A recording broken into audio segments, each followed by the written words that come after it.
हरे कृष्णा। पितृ बोले, जरत्कारो, तुम्हारे पितृ अत्यंत दीन होकर नीचे मुंह करके गड्ढे में लटक रहे हैं। तुम उत्तम रीति से पत्नी के साथ विवाह कर लो और उसके द्वारा संतान उत्पन्न करो।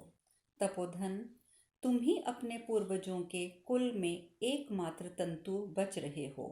ब्राह्मण, आप जो हमें खश के गुच्छे का सहारा लेकर लटके देख रहे हो, वह खश का गुच्छा नहीं है, हमारे कुल का आश्रय है, जो अपने कुल को बढ़ाने वाला है। विप्रवर, इस खश की जो कटी हुई जड़ें यहाँ आपकी दृष्टि में आ रही हैं, ये ही हमारे वंश के तंतु अर्थात संतान हैं, जिन्हें काल रूपी चूहे ने खा लिया है।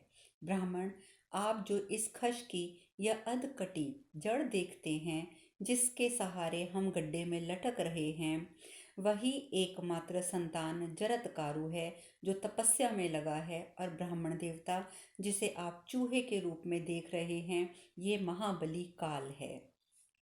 मंदात्मा, अदूरदर्शी और अचेत जड़ हो रहा है। धीरे धीरे पीड़ा देते हुए ये हमें दांतों से काट रहा है। साधु शिरोमणि, उस जरत्कारु की तपस्या हमें इस संकट से नहीं उबारेगी। देखिए, हमारी जड़ें कट गई हैं, काल ने हमारी चेतना शक्ति नष्ट कर दी है और हम अपने स्थान से भ्रष्ट होकर नीचे इस गड्ढे में गिर रहे हैं। जैसे पापियों की दुर्गति होती है, वैसी ही हमारी होती है। हम समस्त बंधु बांधवों के साथ जब इस गड्ढे में गिर जाएंगे, तब वह जगरतकारु भी काल का ग्रास बनकर अवश्य इसी नरक में आ गिरेगा। तात, तपस्या, यज्ञ तथा अन्य जो महान एवं पवित्र साधन हैं, वे सब संतान के समान नहीं हैं। तात, आप तपस्या के धनी जान पड़ते हैं। आपको तपस्वी जरत्कारु मिल जाए तो हमारा संदेश उससे अवश्य कहिएगा। आपने यहाँ जो कुछ देखा है वह उसे बता दीजिएगा। ब्राह्मण, हमें सनाथ बनाने की दृष्टि से आप जरत्कारु के साथ इस प्रकार वार्तालाप कीजिएगा, जिससे वह पत्नी संग्रह करे और उसके द्वारा पुत्रों को जन्म दे। तात, जरत्कारु के बांधव जो हम लोग हैं, हमारे लिए अपने कुल की भांति अपने भाई बंधु के समान आप सोच कर रहे हैं। अतः साधु शिरोमणि, बताइए आप कौन हैं? हम सब लोगों में से आप किसके क्या लगते हैं, जो यहाँ खड़े हुए हैं और हमारी प्रत्येक बात को ध्यानपूर्वक सुन रहे हैं? हम आपका परिचय सुनना चाहते हैं। इस प्रकार से आदि पर्व के अंतर्गत आस्तिक पर्वत में जरत्कारु पितृ दर्शन विषयक 45वां अध्याय पूर्ण हुआ। उग्रश्रवा जी आगे कहते हैं, शौनक जी, यह सुनकर जरत्कारु अत्यंत शोक में मग्न हो गए और दुख से आंसू बहाते हुए गदगद वाणी में अपने पितरों से बोले। जरत्कारु ने कहा, आप मेरे ही पूर्वज पिता और पितामह आदि हैं, अतः बताइए आपका प्रिय करने के लिए मुझे क्या करना चाहिए? मैं ही आप लोगों का पुत्र पापी जरत्कारु हूँ। आप मुझ अकृतात्मा पापी को इच्छा अनुसार दंड दे दें। पितृ बोले, पुत्र, बड़े सौभाग्य की बात है कि जो तुम अकस्मात इस स्थान पर आ गए हो। ब्राह्मण, तुमने अब तक विवाह क्यों नहीं किया? जरत्कारु ने कहा, पितृगण, मेरे हृदय में ये बात निरंतर घूमती रहती है कि मैं उधर वरेता अखंड ब्रह्मचार्य का पालक होकर इस शरीर को परलोक में पहुंचाऊं। अतः मैंने अपने मन में ये दृढ़ निश्चय कर लिया था कि मैं कभी पत्नी परिग्रह अर्थात विवाह नहीं करूंगा। किंतु पितामहों, आपको पक्षियों की भांति लटकते देख अखंड ब्रह्मचार्य के पालन संबंधी निश्चय से मैंने अपनी बुद्धि लौटा ली है। अब मैं आपका प्रिय मनोरथ पूर्ण करूंगा, निश्चय ही विवाह कर लूंगा। परंतु इसके लिए एक शर्त होगी। यदि मैं कभी अपने ही जैसे नाम वाली कुमारी कन्या को पाऊंगा, उसमें भी जो भिक्षा की भांति बिना मांगे स्वयं ही विवाह के लिए प्रस्तुत हो जाएगी, जिसके पालन पोषण का भार मुझ पर ना हो, मैं सिर्फ उसी का ही पाणी ग्रहण करूंगा। यदि ऐसा विवाह मुझे सुलभ हो जाए तो मैं कर लूंगा, अन्यथा मैं विवाह नहीं कर पाऊंगा। पितामहों, ये मेरा सत्य निश्चय है। वैसे विवाह से जो पत्नी मिलेगी उसी के गर्भ से आप लोगों को तारने के लिए कोई प्राणी उत्पन्न होगा। मैं चाहता हूँ मेरे पितृ नित्य शाश्वत लोकों में बने रहें, वहाँ के अक्षय सुख के भागी हों। उग्र शिवाजी आगे बताते हैं, वो कहते हैं, शौनक जी, इस प्रकार पितरों से कह के जरत्कारो मुनि पूर्वत पृथ्वी पर विचरने लगे, परंतु ये बूढ़ा है ऐसा समझकर किसी ने कन्या नहीं दी, अतः उन्हें पत्नी उपलब्ध ना हो सकी। जब वे विवाह की प्रतीक्षा से खिन्न हो गए, तब पितरों से प्रेरित होकर होने के कारण वन में जाकर अत्यंत दुखी हो जोर जोर से ब्याह के लिए पुकारने लगे। वन में जाने पर विद्वान जरत्कारु ने पितरों के हित की कामना से 3 बार धीरे धीरे ये बात भी कही, मैं कन्या मांगता हूँ, मैं कन्या मांगता हूँ, मैं कन्या मांगता हूँ। फिर वह जोर से बोले, यहाँ जो स्थावर जंगम दृश्य और अदृश्य प्राणी हैं, वे सब मेरी बात सुने। मेरे पितर भयंकर कष्ट में पड़े हैं और दुख से आतुर हो संतान प्राप्ति की इच्छा रखकर मुझे प्रेरित कर रहे हैं कि तुम विवाह कर लो। अतः विवाह के लिए मैं सारी पृथ्वी पर घूमकर कन्या की भिक्षा चाहता हूँ। यद्यपि मैं दरिद्र हूँ, सुविधाओं के अभाव में दुखी हूँ, तो भी पितरों की आज्ञा से विवाह के लिए उद्यत हूँ। मैंने यहाँ जिनका नाम लेकर पुकारा है, उनमें से जिस किसी की भी प्राणी के पास विवाह के योग्य विख्यात गुणों वाली कन्या हो, वह सब दिशाओं में विचरने वाले मुझ ब्राह्मण को अपनी कन्या भिक्षा में दे दें। जो कन्या मेरे ही जैसे नाम वाली हो, भिक्षा की भांति मुझे दी जा सकती हो और जिसके भरण पोषण का भार मुझ पर ना हो, ऐसी कन्या कोई मुझे दे दे। तब उन नागों को जगत कारुण मुनि के खोज में लगाए गए थे, उनका ये समाचार पाकर उन्होंने नागराज वासुकी को सूचित किया। उसकी बात सुनकर नागराज वासुकी अपनी कुमारी बहन को वस्त्राभूषणों से विभूषित करके अपने साथ वन में मुनि के समीप ले गए। ब्राह्मण वहां नागेंद्र वासुकी ने महात्मा जगत्कारों को भिक्षा की भांति वह कन्या समर्पित की, किंतु उन्होंने उसे सहसा स्वीकार नहीं किया। सोचा, संभव है ये कन्या मेरे जैसे नाम वाली ना हो, इसके भरण भूषण का भार किस पर रहेगा। इस बात का निर्णय भी अभी तक नहीं हो पाया है। मैं इसके सेवा मोक्ष भाव में स्थित हूँ। यही सोचकर उन्होंने पत्नी परिग्रह में शिथिलता दिखाई। भृगुनंदन, इसलिए पहले उन्होंने वासुकी से उस कन्या का नाम पूछा और यह स्पष्ट किया कि इसका भरण पोषण मैं नहीं करूँगा। इस प्रकार 46वां अध्याय पूर्ण हुआ। उग्र श्रवाजी आगे बताते हैं, शौनक, उस समय वासुकी ने जरत्कारो मुनि से कहा, द्विश्रेष्ठ, इस कन्या का नाम वही है जो आपका है। यह मेरी बहन है और आपकी ही भांति तपस्विनी भी है। आप इसे ग्रहण करें। आपकी पत्नी का भरण पोषण मैं स्वयं करूँगा। तपोधन, अपनी सारी शक्ति लगाकर मैं इसकी रक्षा करता रहूँगा। मुनिश्रेष्ठ, अब तक आप ही के लिए मैंने इसकी रक्षा की है।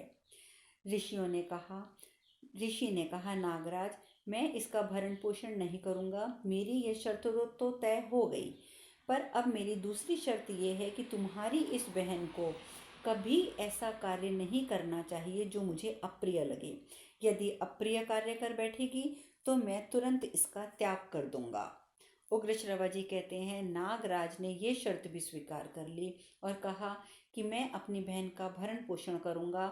तब जरत्कारो मुनि वासुकी के भवन में गए। वहां मंत्र वेत्ताओं ने श्रेष्ठ तपोवृद्ध महाव्रती धर्मात्मा जरत्कारु ने शास्त्रीय विधि और मंत्रोच्चारण के साथ नाग कन्या का पाणी ग्रहण किया। तदंतर महर्षियों से प्रशंसित होकर वे नागराज के रमणीय भवन में, जो मन के अनुकूल था, अपनी पत्नी को लेकर गए।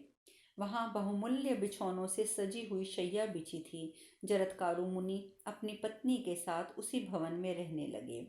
उन साधु शिरोमणि ने वहां अपनी पत्नी के सामने ये शर्त भी रखी, तुम्हें ऐसा कोई काम नहीं करना चाहिए जो मुझे अप्रिय लगे। साथ ही कभी अप्रिय वचन भी मत बोलना। तुमसे अप्रिय कार्य हो जाने पर मैं तुम्हें और तुम्हारे घर में रहना छोड़ दूंगा। मैं जो कुछ कह रहा हूँ, मेरे इस वचन को दृढ़तापूर्वक धारण कर लो। यह सुनकर नागराज की बहन अत्यंत उद्विग्न हो गई। उस समय बहुत दुखी होकर बोली, भगवान, ऐसा ही होगा। फिर वह यशस्विनी नाग कन्या दुखद स्वभाव वाले पति की उसी शर्त के अनुसार सेवा करने लग गई। वह श्वेत काकीय उपायों से सदा पति का प्रिय लगने वाला, उसकी इच्छा को पूर्ण करने वाला उसी प्रकार का प्रत्येक कार्य करती और उन्हीं की आराधना में लगी रहती। तदंतर किसी समय ऋतुकाल आने पर वासुकी की बहन स्नान करके न्यायपूर्वक अपने पति महामुनि जरत्कारु की सेवा में उपस्थित हुई। वहां उसे गर्भ रह गया, जो प्रज्वलित अग्नि के समान अत्यंत तेजस्वी और तपशक्ति से संपन्न था। उसकी अंग कांति अग्नि के तुल्य थी। जैसे शुक्ल पक्ष में चंद्रमा बढ़ते हैं, उसी प्रकार वह गर्भ भी नित्य प्रति पुष्ट होने लगा। तत्पश्चात कुछ ही दिनों के पश्चात महातपस्वी जरत्कारु कुछ खिन्न से होकर अपनी पत्नी की गोद में सिर रखकर सो गए। उन विप्रवर जरत्कारु के सोते समय ही सूर्य अस्ताचल में जाने लगा। ब्राह्मण दिन समाप्त होने ही वाला था, अतः वासुकी की मनस्विनी बहन जरत्कारु अपने पति के धर्मलोप से भयभीत होकर उस समय इस प्रकार सोचने लगी, इस समय पति को जगाना मेरे लिए अच्छा धर्मकुल कार्य है या नहीं। मेरे धर्मात्मा पति का स्वभाव बहुत दुखद है। मैं कैसा बर्ताव करूं जिससे मैं उनकी दृष्टि में अपराधनी ना बन जाऊं। यदि इन्हें जगाऊंगी तो निश्चय ही इन्हें मुझ पर क्रोध होगा, और यदि सोते सोते संध्योपासना का समय बीत गया तो भी अवश्य इनके धर्म का लोप हो जाएगा। ऐसी दशा में धर्मात्मा पति का कोप स्वीकार करूं या इनके धर्म का लोप, मैं कुछ समझ नहीं पा रही हूँ। इन दोनों में धर्म का लोप ही भारी जान पड़ता है। अतः जिसने उसके धर्म का लोप ना हो वही कार्य करने का उसने निश्चय किया। मन ही मन ऐसा निश्चय करके मीठे वचन बोलने वाली नाग कन्या जरत्कारु ने वहां सोते हुए अग्नि के समान तेजस्वी एवं तीव्र तपस्वी महर्षि से मधुर वाणी में यूं कहा, महाभाग उठिए, सूर्यदेव अस्ताचल में जा रहे हैं। भगवान, आप संयम पूर्वक आचमन करके संध्योपासना कीजिए। अब अग्निहोत्र की बेला हो रही है। यह मुहूर्त साधन होने के साथ के कारण अत्यंत रमणीय जान पड़ता है। इसमें भूत आदि विचरण करते हैं, अतः भयंकर भी है।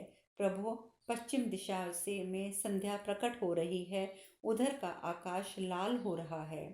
नाग कन्या के ऐसा कहने पर महातपस्वी भगवान जरत्कारु उठ बैठे। उस समय क्रोध के मारे उनके होंठ कांपने लगे।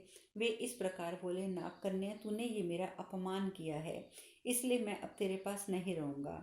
जैसे आया हूँ वैसे ही चला जाऊँगा। भोमुरो, सूर्य में इतनी शक्ति नहीं है कि मैं सोता रहूँ और वे अस्त हो जाएं। ये मेरे हृदय में निश्चय है, जिसका कहीं अपमान ना हो जाए, ऐसे किसी भी पुरुष को वहाँ रहना मुझे अच्छा नहीं लगता। फिर मेरी अथवा मेरे जैसे दूसरे धर्मशील पुरुष की तो बात ही क्या। जब पति ने इस प्रकार से हृदय में कपकपी पैदा कर देने वाली बात कही, तब उस घर में स्थित वासुकी की बहन इस प्रकार बोली, विप्रवर, मैंने अपमान करने के लिए आपको नहीं जगाया था। आपके धर्म का लोप ना हो जाए, इसी बात को ध्यान में रखकर मैंने ऐसा किया है। यह सुनकर क्रोध में भरे हुए महातपस्वी ऋषि जरत्कारु अपनी पत्नी नाग कन्या को त्याग देने की इच्छा रखकर उन्होंने उससे कहा, नाग कन्या, मैंने कभी झूठी बात मुंह से नहीं निकाली है, अतः मैं अब अवश्य जाऊंगा। मैंने तुम्हारे साथ आपस में पहले ही शर्त कर ली थी। भद्रे, मैं यहाँ बड़े सुख से रह रहा हूँ। यहाँ से चले जाने के बाद अपने भाई से कहना, भगवान जरत्कारु चले गए। शुभे, भीरू, मेरे निकल जाने पर तुम्हें भी शोक नहीं करना चाहिए। उनके ऐसा कहने पर अनिग्न सुंदरी जरत्कारु भाई के कार्य की चिंता और पति के वियोग जनित शोक में डूब गई। उसका मुख सूख गया, नेत्रों से आंसू छलक गए, हृदय कांपने लगा। किसी प्रकार से धैर्य धारण करके सुंदर मनोहर शरीर वाली वह नाग कन्या हाथ जोड़े गदगद वाणी से जरत्कारु मुनि से बोली, धर्मज्ञ, आप सदा धर्म में स्थित रहने वाले हैं। मैं भी पत्नी धर्म में स्थित और तथा आप प्रियतम के हित में लगे रहने वाली हूँ। आपको मुझ निरपराध अबला का त्याग नहीं करना चाहिए। द्विजश्रेष्ठ, मेरे भाई ने जिस उद्देश्य को लेकर आपके साथ मेरा विवाह किया था, मैं मंदभागिनी अब तक उसे पा नहीं सकी। नागराज वासुकी की मुझसे क्या वह मुझसे क्या कहेंगे? साधु शिरोमणि, मेरे कुटुंबीजन माता के शाप में दबे हुए हैं। उन्हें मेरे द्वारा आपसे एक संतान की प्राप्ति अभिष्ट थी, किंतु जिसका भी अब तक दर्शन नहीं हुआ है। आपसे पुत्र की प्राप्ति हो जाए तो उसके द्वारा मेरे जाति भाइयों का कल्याण हो सकेगा। ब्राह्मण, आपसे जो मेरा संबंध हुआ है वह व्यर्थ नहीं जाना चाहिए। भगवान, अपने बांधव जनों का हित चाहती हूँ। मैं आपसे प्रसन्न होने की प्रार्थना करती हूँ। महाभाग, आपने जो गर्भ स्थापित किया है उसका स्वरूप या लक्षण अभी प्रकट नहीं हुए हैं। महात्मा होकर मेरी ऐसी दशा में आप मुझे निरपराध पत्नी को त्याग कर कैसे जाना चाहते हैं? यह सुनकर तपोधन महर्षि ने अपने पत्नी जरत्कारु से उचित तथा अवसर के अनुरूप बात कही। उन्होंने कहा, सुभगे, तुम्हारे उदर में गर्भ है। तुम्हारा ये गर्भस्थ बालक अग्नि के समान तेजस्वी, परम धर्मात्मा मुनि तथा वेदांगों का परमगात्मक विद्वान होगा। ऐसा कहकर धर्मात्मा महामुनि जरत्कारु, जिन्होंने जाने का दृढ़ निश्चय कर लिया था, फिर कठोर तपस्या करने के लिए वे वन की ओर चले गए। इस प्रकार से आस्तिक पर्व में आदि पर्व के अंतर्गत आस्तिक पर्व में जरत्कारु तपस्या के लिए निष्क्रमणीय विषयक 47वां अध्याय आज पूर्ण हुआ। हरे कृष्णा, हरे कृष्णा, हरे कृष्णा।